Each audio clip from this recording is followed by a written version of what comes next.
안녕하세요, 시온TV입니다. 일본이 한국의 경제적 타격수단으로 들고 나왔던 반도체 소재 부품 수출 규제 조치 이후에 오히려 반도체 수출량이 두 자릿수로 늘었다는 결과가 나왔습니다. 일본이 기대했던 일도 한국이 우려했던 일도 일어나지 않았습니다. 오히려 일본의 수출 규제 이전에 반도체 수출량을 훌쩍 뛰어넘어 4개월 연속 두 자릿수 오름세를 보이고 있습니다. 어떻게 이런 일이 가능할 수 있었던 것일까요?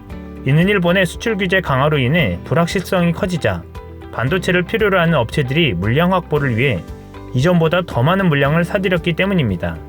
게다가 반도체 분야에서 세계 최고의 메모리 기술을 가지고 있는 한국을 대체할 국가도 없었기 때문입니다. 통계청에 따르면 반도체 소재 부품 조달 차질에도 지난해 같은 기간보다 반도체 생산량이 8.3% 늘었다고 합니다. 이는 2분기에 비해 1.0%나 더 늘어나 증가폭이 상당히 큰 것으로 평가되고 있습니다. 또한 지난해 같은 달에 비해 반도체 수출 물량은 16%나 증가했다고 한국무역협회와 산업통상자원부는 밝혔습니다. 반도체 소재 부품 수입 다변화를 빠르게 추진해 일본산이 아닌 벨기에, 대만산 불화수소를 확보했고 국산화 촉진에 대한 국가적 지원과 전 국민적 여론으로 국내 기업들이 잇따라 국산화에 성공했습니다.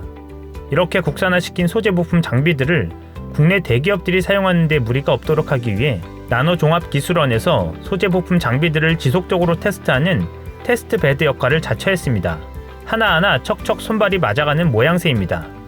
이런 상황 속에 일본이 수출 규제에서 발을 빼려는 움직임을 보이고 있습니다. 지난 1일 일본 관변단체인 일본안전보장무역정보센터는 대한수출관리 운영 재검토와 안전보장 수출관리의 WTO 적합성이라는 자료에서 한국 경제와 세계 공급 사슬에 미치는 영향은 없는 것으로 나타났다라며 한국에 대한 수출 규제 조치는 정치적인 보복이 아니라는 점을 주장한 것입니다. 그러면서 정치적인 보복으로 경제적 타격을 주기 위함이었다면 불화수소, 폴리이미드, 포토레지스트 등 지속적으로 수출 허가를 내주지 않았을 것이라고 주장했습니다.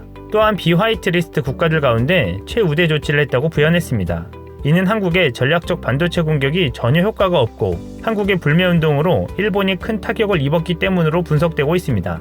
일본은 의류, 맥주, 자동차 부분에서 일본 기업의 한국 내 매출이 급감한 것뿐만 아니라 일부 업체들은 철수까지 결정하자 궁지에 몰린 모양새입니다.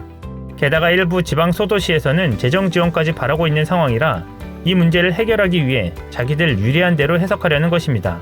적반하장식으로 오히려 한국이 별도의 우대국을 선정해 일본의 전략 품목에 대해 개별 허가 전환을 문제 삼은 것은 명분이 없다는 입장을 보이고 있습니다.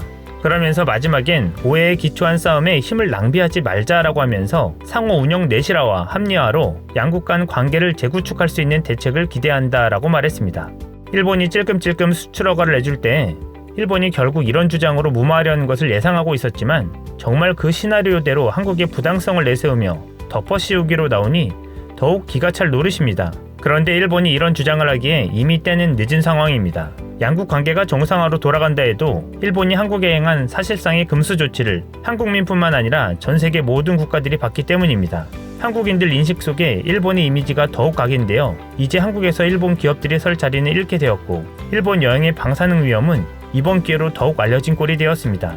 세계 자유무역을 강조하며 클린한 이미지를 보여주었던 일본의 어두운 민낯이 드러났고 경제적 위기를 타개하기 위해 일본이 이루려던 군사대국화의 움직임도 주변국들의 우려를 낳았습니다.